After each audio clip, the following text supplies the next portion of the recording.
Hello students,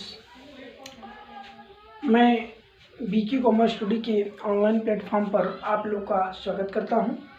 तो जैसा कि बेटा हम लोग डीएलएड थर्ड सेमेस्टर के मैथमेटिक्स का सिलेबस शुरू कर दिया गया है। मैं आपको बता दूं, आपको बीच में कोई भी टॉपिक अदर पढ़ना है जरूर हमको बता दीजिएगा। चाहे वो आपके साइको विषय से रिलेटेड हो, चाहे साइंस से रिलेटेड हो, चाहे सोशल साइंस से हो, चाहे जो है आपके मतलब मैथमेटिक्स तो है, ये पढ़ा ही रहे हैं। जहाँ पर कोई दिक्कत होगी जिस टॉपिक पर आप बताएंगे जरूर उस पर चर्चा में ली जाएगी, ठीक है। और उम्मीद ही करते हैं हर चीज़ समझ में आएगा आप लोगों को, और समझ में आ भी रहा होगा। कोई समस्या हो तो ज़रूर आप कमेंट बताइएगा। इसलिए जितना कुछ सिलेबस में हर चीज़, ये आज हमारी अनुपात समानुपात की लास्ट क्लास है। 1 मिनट फोन आ रहा है।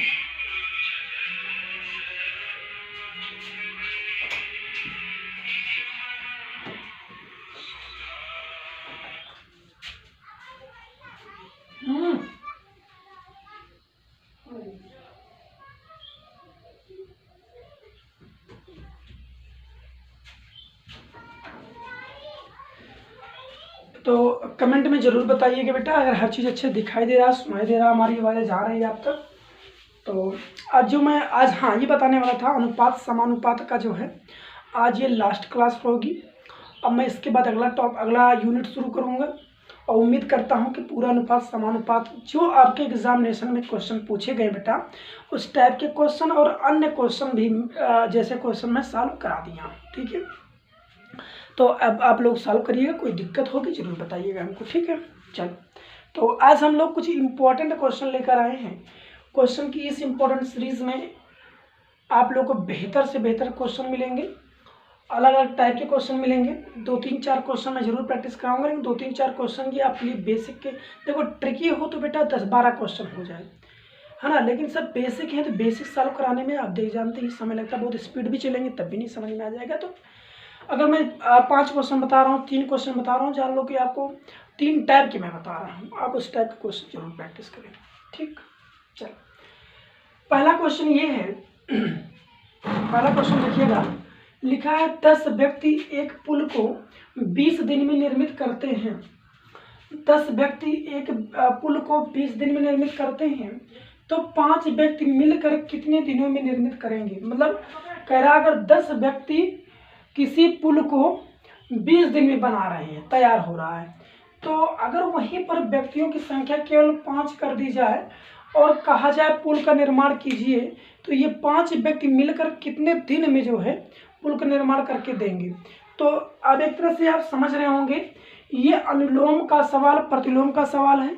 लेकिन आप देखिए कि अब आप समझिएगा अनुलोम का है प्रतिलोम का, आप खुद बताइएगा। तो यहाँ पर इसको सॉल्व करेंगे तो लिखेंगे माना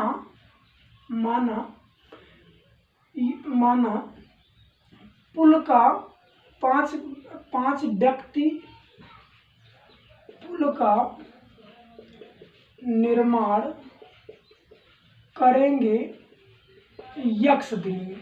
कितने दिन में? यक्स दिन में। ऐसे ही मान लिया गया, माना 5 व्यक्ति पुल का निर्माण करेंगे यक्स दिन में, ठीक है। मतलब 5 व्यक्ति यक्स दिन में पुल का निर्माण करेंगे, ऐसे मान लीजिए, मान लिया गया, ठीक। तो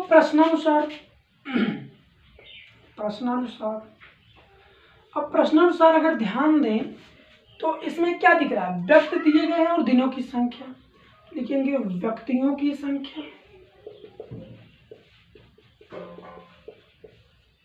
और दिनों की संख्या। तो व्यक्ति कितने लगे हैं, पहले 10 लिख लेंगे, 10। और दिनों की संख्या में कितने दिन में पूरा कर रहे हैं बेटा, 20 दिन में पूरा कर रहे हैं, ठीक है। 10 व्यक्ति 20 दिन में पूरा कर रहे हैं। तो अगर आप व्यक्ति की संख्या कम करें, देखो 10 से कितना कर रहे हैं, 5, तो व्यक्ति की संख्या कितना कर रहे हैं, 5। तो भाई अगर 5 व्यक्ति करेंगे तो दिन का संख्या ऑटोमेटिक बढ़ जाएगा ना। 10 व्यक्ति के थे तो 20 दिन में पूरा करते थे, तो 5 व्यक्ति अगर हो जाएंगे, मतलब संख्या कम हो जाएगी तो दिन ज़्यादा लगेगा नहीं। तो कहने मतलब है इसको माना गया क्या, यक्स दिन में पूरा करेंगे। तो एक तरह से आप जरा ये देखिए, एक तरह से क्या हो रहा है, ये मतलब घट रहा है तो ये बढ़ रहा है ना। मतलब अगर यहाँ बढ़ने की एरो इधर है ना, तो यहाँ पर इस साइड में होगा, ऐसे एरो बनेगी। या आप मान लीजिए ऐसे नहीं बनाते हैं, आप इस तरह से एरो बनाते हैं, ऐसे एरो बनाते हैं, तो ये ऐसे एरो मतलब विपरीत एरो बनेगा, क्योंकि विपरीत संबंध हो रहा है। मतलब यहाँ देखो घटने से मतलब ज़्यादा से कम की ओर जा रहा है, तो यहाँ पर भी ज़्यादा से कम की ओर जाएगा। मतलब 10 व्यक्ति अगर 20 दिन में करते थे तो 5 व्यक्ति ज़्यादा दिनों में करेंगे 20 से। अब कितने दिनों में करेंगे उसको निकालना पड़ेगा। मतलब ये घट रहा है तो ये बढ़ रहा है, ठीक, ये घट रहा है तो ये बढ़ रहा है। बात समझ में आई ना। तो जहाँ एक घटे और दूसरा बढ़े वहाँ पर कौन सा अनुलोम होता है, प्रतिलोम होता है। कौन सा समानुपात होता है, प्रतिलोम समानुपात होता है, ठीक। तो समानुपात बनाएंगे इसका, देखिएगा समानुपात बनाएंगे तो 10:5, 10:5। जैसे ही आप लोग जो है एरो बनाए वैसे आप बना लें, 10:5 और x/20, समानुपाते x/20, ठीक है। 10:5 और समानुपाते x/20, ठीक। तो अब इसका बाहरी अनुपात बराबर आंतरिक अनुपात, तो 5 गुणे x बराबर, मतलब आंतरिक अनुपात बराबर बाह्य अनुपात 10 गुणे 20, ठीक। बाहरी अनुपातों का गुणनफल बराबर आंतरिक अनुपातों का गुणनफल, तो बाहरी अनुपात 10/20 है और 5 गुणे x है, तो x बराबर क्या हो जाएगा बेटा, 10 गुणे 20 बटे 5, 5 एकम 5, 5 चौक 20, तो 10 चौक 40, x बराबर क्या होगा 40 दिन। मतलब जो x का मान होगा बेटा ये कितना आएगा, 40 दिन आएगा। समझ में आ गई बात। तो आप देखिए ये घटा लेकिन ये बढ़ गया, तो अनुलोम मतलब समानुपात कैसा हुआ, प्रतिलोम हुआ। बताओ समझ में आ गया। इस टाइप के क्वेश्चन आपके एग्जाम में रखे रहेंगे, इसको अभी से नोट कर लीजिए, ठीक। अगला क्वेश्चन मैं बताने जा रहा हूँ, सेम उसी तरह है लेकिन थोड़ा सा चेंजेस है। देखिएगा वो चेंजेस क्या है। इसमें कह रहा 12 व्यक्ति किसी कार्य को 48 दिन में पूरा करते हैं। मतलब 12 व्यक्ति ने किसी कार्य को 48 दिन में पूरा किया। 12 व्यक्ति मिलकर किसी कार्य को कर रहे हैं तो कितने दिन में कर रहे हैं, 48 दिन में। यदि उसी कार्य को 36 दिन में पूरा हो। अब यहाँ पर थोड़ा चेंज कर रहा है, जैसे यहाँ पर व्यक्ति बताकर दिन बताता है, फिर व्यक्ति बताकर दिन पूछता है। यहाँ पर व्यक्ति बताया 48 दिन में पूरा करते हैं, फिर कह रहा है 36 दिन अगर पूरा कराना हो काम तो कितने व्यक्तियों की आवश्यकता पड़ेगी। अब तक दिन निकालना पड़ता था, लेकिन अब यहीं पर व्यक्तियों की संख्या निकालना है। तो यही इतना चेंजेस है, बाकी सारा नियम वही है। तो लिखेंगे माना, हल करेंगे तो माना 36 दिन में कार्य पूरा करेंगे यक्स व्यक्ति। माना यक्स व्यक्ति जो है 36 दिन में कार्य पूरा करेंगे। कितने व्यक्ति, यक्स व्यक्ति माना कर देंगे, ठीक।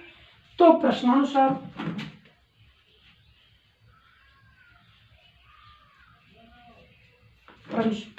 लिखेंगे व्यक्तियों की संख्या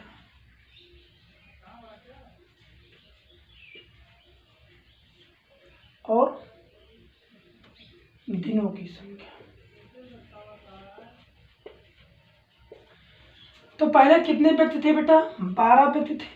कितने दिन में पूरा कर रहे हैं, 48 दिन में, है ना भाई। 12 व्यक्ति किसी कार्य को कितने दिन में पूरा कर रहा है, 48 दिन में पूरा कर रहा है ना। 12 व्यक्ति किसी कार्य को 48 दिन में पूरा कर रहा है, तो कह रहे 36 दिन में यदि कार्य को पूरा कराना हो तो कितने व्यक्ति लगेंगे। तो 36 दिन में कार्य पूरा करने में कितने व्यक्ति लग रहे हैं, यक्स व्यक्ति। बन गया कि नहीं बन गया। तो यहाँ पर था इसको मानना पड़ता, लेकिन अब यहाँ पर दिया गया दिनों की संख्या दी गई, व्यक्तियों को मानना पड़ेगा। तो बात तो वही हुई भाई। तो सीधे से मतलब है कि अगर मान लीजिए 12 व्यक्ति 48 दिन में पूरा करते हैं, अगर दिन कम ले रहे हैं तो व्यक्ति ऑटोमेटिक बढ़ाने पड़ेंगे। सीधे से मतलब है ना, 48 दिन में 12 व्यक्ति पूरा कर रहे हैं तो 36 दिन में कितने व्यक्ति पूरा करेंगे, तो दिन घटाएंगे तो व्यक्ति ऑटोमेटिक बढ़ जाएंगे। तो अनुपात कैसा हुआ? अनुपात हुआ प्रतिलोम समानुपात। समानुपात कैसा हुआ? प्रतिलोम समानुपात। ठीक, तो ये अगर इस तरह से एरो बन रहा है तो ये इसके विपरीत एरो बनेगा इस तरह से। ठीक, तो अगर आप बनाना चाहें तो बनाएंगे यक्स अनुपाते 12 समानुपात बनाएंगे। दिख रहा होगा यहाँ पर ना, यहाँ मैं बोल बना दे रहा हूँ। समानुपात यहाँ जो बनेगा, जैसे एरो बना बेटा वैसे एरो बना लीजिए, उसी तरह से आप अनुपात बनाना शुरू कर दीजिए। जैसे यक्स से 12 की ओर गया ना, तो यक्स अनुपाते 12 समानुपाते, यक्स अनुपाते 12 समानुपाते 48 अनुपाते 36, 48 अनुपाते 36। ठीक, तो बाहरी पदों का गुणनफल बराबर आंतरिक पदों का गुणनफल। तो बाहरी पद 36 गुणे यक्स बराबर 12 गुणे 48। ठीक,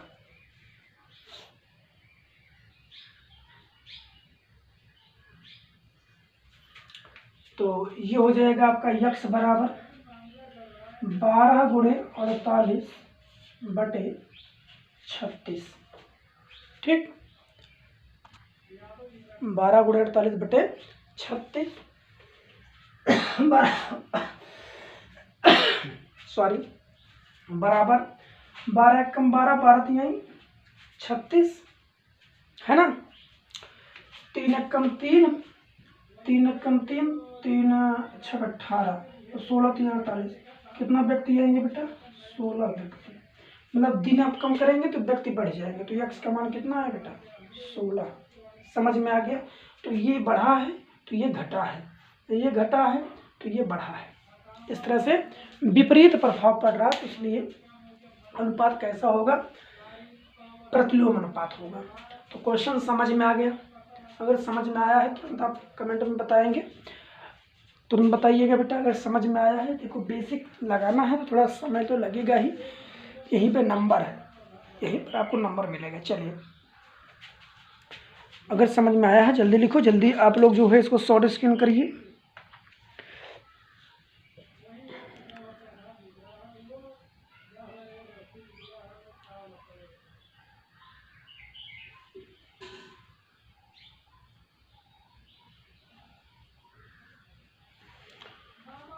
चलिए, हो गया, शॉर्ट स्क्रीन कर लिए होंगे। अब मैं इधर रब करूँगा क्योंकि ये सवाल जो है वेरी वेरी इंपॉर्टेंट है। बेसिक पे चलना है इस क्वेश्चन को लगाने के लिए। तो बेसिक कैसे लगाएंगे जरा समझिएगा।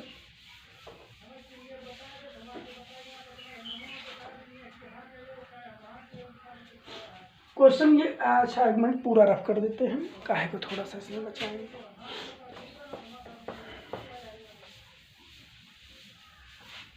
चलिए, क्वेश्चन पहले ध्यान से समझ लीजिए, इस टाइप के क्वेश्चन एग्जाम में पूछे जाते हैं। कह रहा है एक थैली में 1 रुपये, 50 पैसे, देखिए 1 रुपये, 50 पैसे और 25 पैसे के सिक्के थे। एक थैली में एक पॉकेट है, उसमें 1 रुपये के सिक्के रखे गए हैं, 50 पैसे सिक्के रखे गए हैं और 25 पैसे के भी सिक्के रखे गए हैं।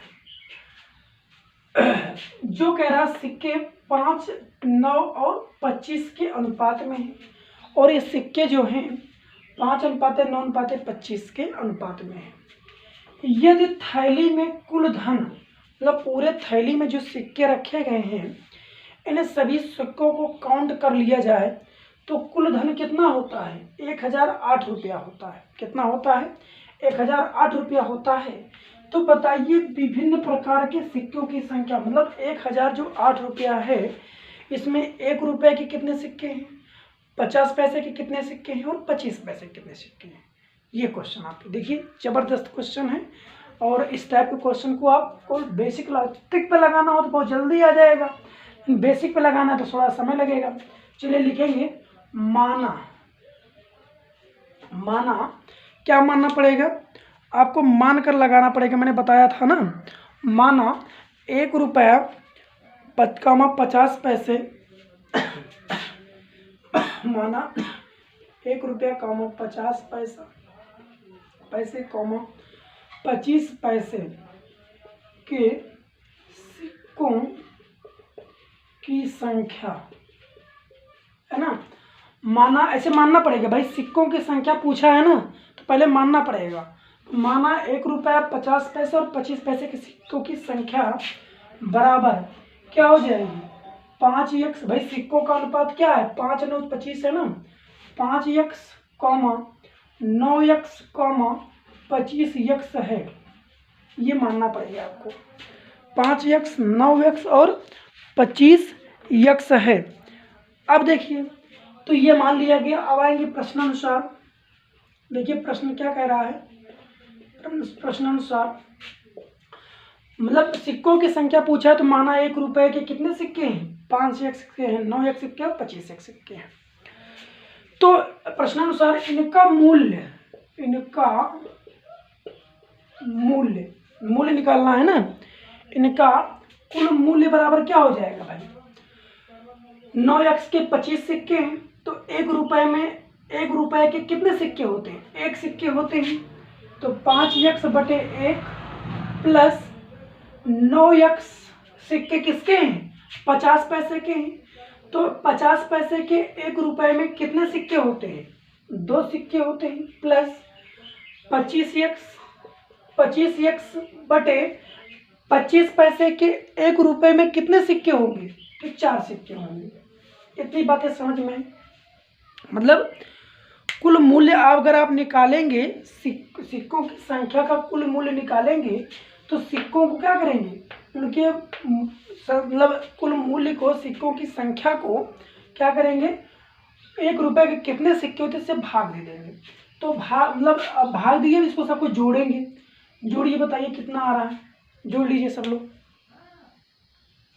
जोड़ेंगे तो इसका जो एलसीएम होगा 4 होगा। अब 4 एकम 1 चौके 4 और 5 चौक 20x प्लस 2 दूनी 4 9 दूनी 18x प्लस 4 एकम 4 25x बराबर, जोड़ेंगे 8 5 13 13 3 और 3 2 1 2 2 4 1 5 और 1 6 63x बटे 4। मतलब सिक्का का कुल मूल्य कितना है बेटा, 63x बटे 4 है। ये प्रश्न के अनुसार जैसा कि दिया गया भाई, साफ साफ। अब कह रहा है कुल मूल्य हमने निकाल लिया, अनुपात में कितना है, 63x बटे 4 है, जो कि थैली में कुल मूल्य कितना लिखा गया है, 1008 लिखा गया। कितना लिखा गया है, 1008। तो इसीलिए 63x बटे 4 बराबर कुल कितने मूल्य के हैं, 1008 के, 1008 के। समझ में आ गई बात इतनी, 1008 के, क्लियर। चलिए, तो 1008 के, अब इसको सॉल्व करेंगे तो अपन मन करके क्रॉस मल्टीप्लाई करा देंगे। कुल मूल्य मालूम हुआ अनुपात में, और रुपए में यहाँ दिया गया है कुल धन बराबर 1008, तो कुल मूल्य बराबर कुल धन। तो कुल मूल्य कितना अनुपात का, 63x बटे 4 है, कुल धन कितना 1008 है, तो क्रॉस मल्टीप्लाई कराएंगे तो ये हो जाएगा 63x बराबर 4 गुणे 1008। तो यक्स बराबर मालूम हो जाएगा 4 गुणे 1008 बटे 63। सॉल्व कर लो, आपको मिल जाएगा यक्स का मान।